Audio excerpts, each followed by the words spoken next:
Be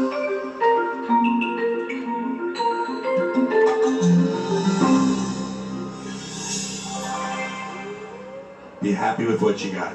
Because the owners of this country don't want that. I'm talking about the real owners now. The big wealthy business interests that control things and make all the important decisions. Forget the politicians. Politicians are put there to give you the idea that you have freedom of choice.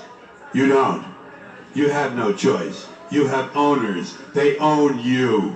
They own everything. They own all the important land. They own and control the corporations. They've long since bought and paid for the Senate, the Congress, the state houses, the city halls. They got the judges in their back pockets. And they own all the big media companies, so they control just about all of the news and information you get to hear. They got you by the balls. They spend billions of dollars every year lobbying to get what they want.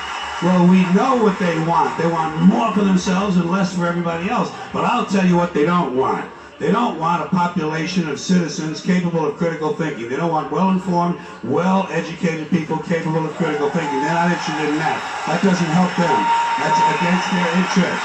That's right. They don't want people who are smart enough to sit around the kitchen table and figure out how badly they're getting fucked by a system that threw them overboard 30 fucking years ago. They don't want that. You know what they want? They want obedient workers. Obedient workers. People who are just smart enough to run the machines and do the paperwork and just dumb enough to passively accept all these increasingly shittier jobs with the lower pay, the longer hours, the reduced benefits, the end of overtime, and the vanishing pension that disappears the minute you go to collect it. And now they're coming for your Social Security money. They want your fucking retirement money. They want it back so they can give it to their criminal friends on Wall Street. And you know something? They'll get it. They'll get it all from you sooner or later because they own this fucking place. It's a big club, and you ain't in it. You and I are not in the big club.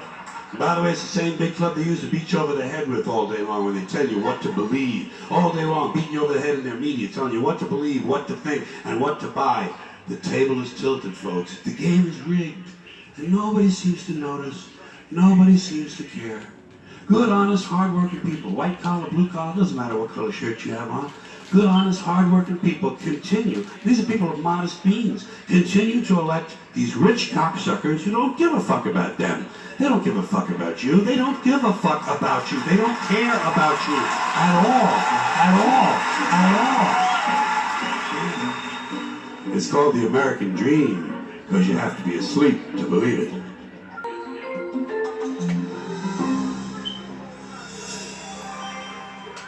Boy, everyone in this country is always running around yammering about their fucking rights. I have a right, you have no right, we have a right, they don't have a right. Folks, I hate to spoil your fun, but there's no such thing as rights, okay? They're imaginary. We made them up, like the boogeyman. The Three Little Pigs, Pinocchio, Mother Goose, shit like that. Rights are an idea. They're just imaginary. They're a cute idea. Cute. But that's all. Cute and fictional. But if you think you do have rights, let me ask you this. Where do they come from? People say, well, they come from God. They're God-given rights. Oh, fuck. Here we go again. Here we go again. The God excuse. The last refuge of a man with no answers and no argument. It came from God. Anything we can't describe must have come from God. Personally, folks, I believe that if your rights came from God, He would have given you the right to some food every day, and He would have given you the right to a roof over your head. God would have been looking out for you. He would have been worried about making sure you have a gun so you get drunk on Sunday night and kill your girlfriend's parents. But let's say it's true. Let's say God gave us these rights. Why would He give us a certain number of rights?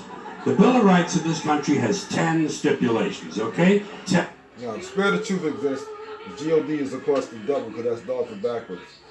He don't believe in he's an atheist, just so you know. But he's making a lot of sense on a lot of things, except for the part about the spirit of truth. That's what he's messing up. But he's also calling it a pagan thing. He's calling it the devil and don't realize it.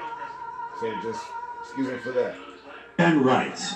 And apparently God was doing sloppy work that week because we've had to amend the Bill of Rights an additional 17 times. So God forgot a couple of things, like slavery. Just fucking slipped his mind. The Spirit of Truth said this thing was going to happen, then slipped his mind. But in the man Bill of Rights, that man made, Spirit of Truth He wasn't even bothered with that. Wasn't had nothing to do with that part. But let's say God gave 10. He gave the British 13. The British Bill of Rights has 13 stipulations. The Germans have 29. The Belgians have 25. The Swedish have only 6. And some people in the world have no rights at all. What kind of a fucking goddamn God-given deal is that? No rights at all? Why would God give different people in different countries different numbers of different rights? Boredom? Amusement? Bad arithmetic?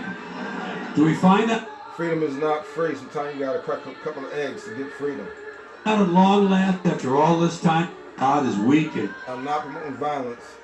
I'm just, everybody knows everybody had to fight for their countries to get free from the oppressor.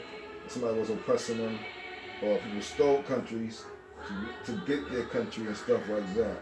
So freedom is really not free. that skill doesn't sound like divine planning to me. Sounds more like human planning. Sounds more like one group trying to control another group. In other words, business as usual in America. Now, if you think you do have rights, one last assignment for you. Next time you're at the computer, get on the internet, go to Wikipedia. When you get to Wikipedia, in the search field for Wikipedia, I want you to type in Japanese Americans 1942, and you'll find out all about your precious fucking rights, okay? All right. You know about it. You know about it.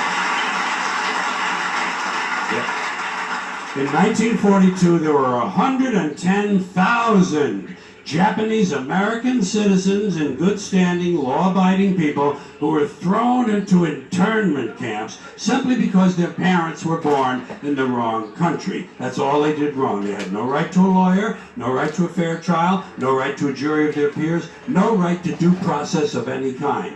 The only right they had, right this way, into the internment camps. Just when these American citizens needed their rights the most, their government took them away. And rights aren't rights if someone can take them away. They're privileges. That's all we've ever had in this country is a bill of temporary privileges. And if you read the news even badly, you know that every year the list gets shorter and shorter and shorter. Sooner or later, the people in this country are going to realize the government does not give a fuck about them. Government doesn't care about you or your children or your rights or your welfare or your safety. It simply doesn't give a fuck about you. It's interested in its own power. That's the only thing, keeping it and expanding it wherever possible. Personally, when it comes to rights, I think one of two things is true. I think either we have unlimited rights or we have no rights at all.